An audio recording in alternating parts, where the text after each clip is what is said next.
Law of language in operation. Language is a gateway or a conduit between the infinite eternal and this realm where things appear and disappear according to the law of thought. Language is a link between the ineffable and the expressed.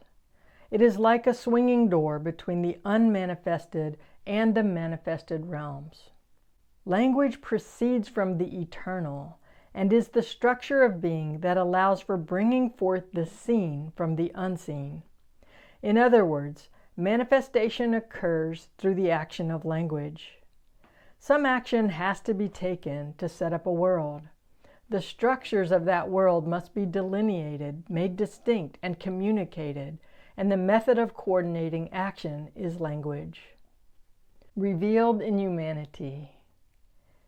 Language is an aspect of living because life works in a coordinated manner. In our human form, people commonly operate in language through personal consciousness. In other words, what one person means can vary from what another person interprets or understands.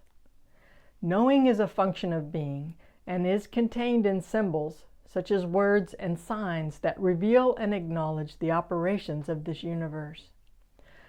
Fernando Flores, PhD, the founder of Ontological Design and the author of Conversations for Action and Collected Essays, teaches that language is action that coordinates action. Language is much more than words that are communicated.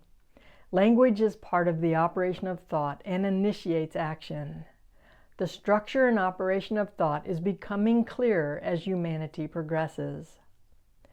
Language includes all forms of communication, such as mathematics, art, and music, and spans experience from the ordinary to the sublime. This means that language can convey inspirational beauty even in the most ordinary experiences. For example, you can read a poem and appreciate the deep meaning inherent in it, or you can read a poem as merely words on a page. We connect with the sublime by being open to being instead of just focusing on appearances in the physical world.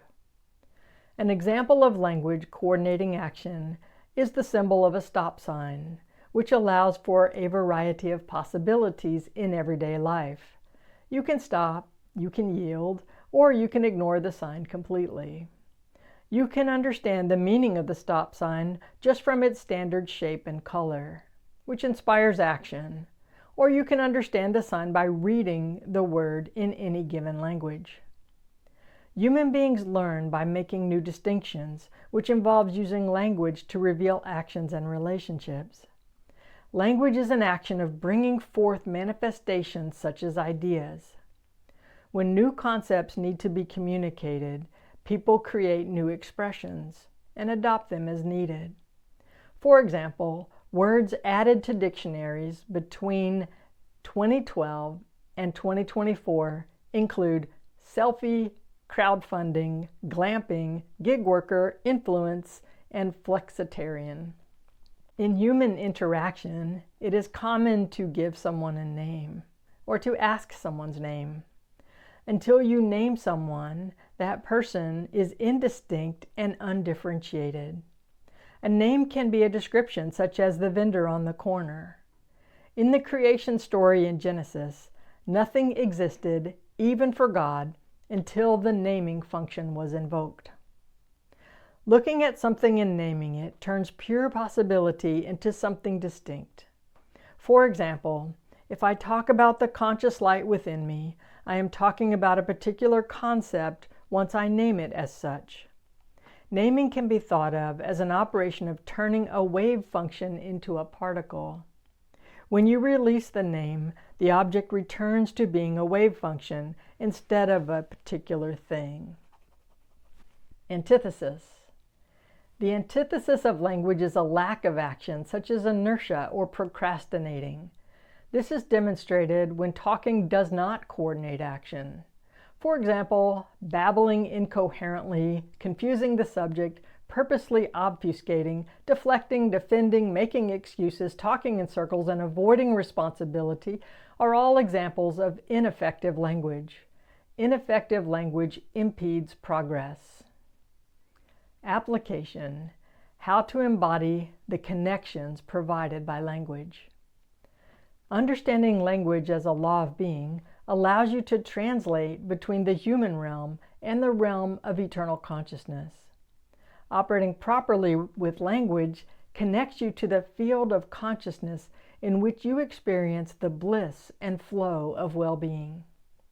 When you are present and aware, you are operating consciously, which leads you to choose your language precisely. When you consciously choose words and expressions from awareness of being, you are engaged in an operation of expanded consciousness. Precise and proper language is like a key that unlocks effective being, which leads to effective action. Language allows people to further their experiences because they can discuss them with other people and find connections they would not know otherwise.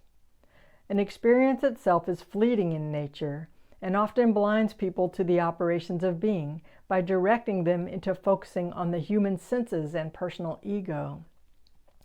People preserve experiences in language. Again, language includes all forms of communication such as mathematics, art, and music. When we learn from experiences, we contribute to the progression of humanity. The current and predominant view of language is that it is descriptive. It is presented as representational, meaning it is seen as describing things instead of highlighting and explaining operations. The representational approach is the primary impediment to understanding and using language as an operation of being.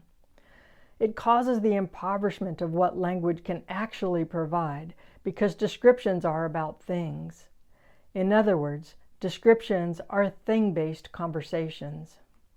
In contrast, when humanity uses language to focus on actions and relationships, then language is powerful and effective. For example, if someone says this is a book, they are stating that they have identified an object. The person can make further distinctions by focusing on actions and relationships such as I am reading this book, I am discussing this book with a group, or I am loaning this book to a friend. As we progress, we refine our distinctions. One way to access universal wisdom and guidance is by studying laws of being. This is because when you study, you learn to make new distinctions in language. Also, when you focus on being, you become receptive to divine guidance. Humanity has often severed the connection to how consciousness shows up for people. We can return to living as consciousness instead of living as our beliefs, return to living from beingness instead of living in and from thingness.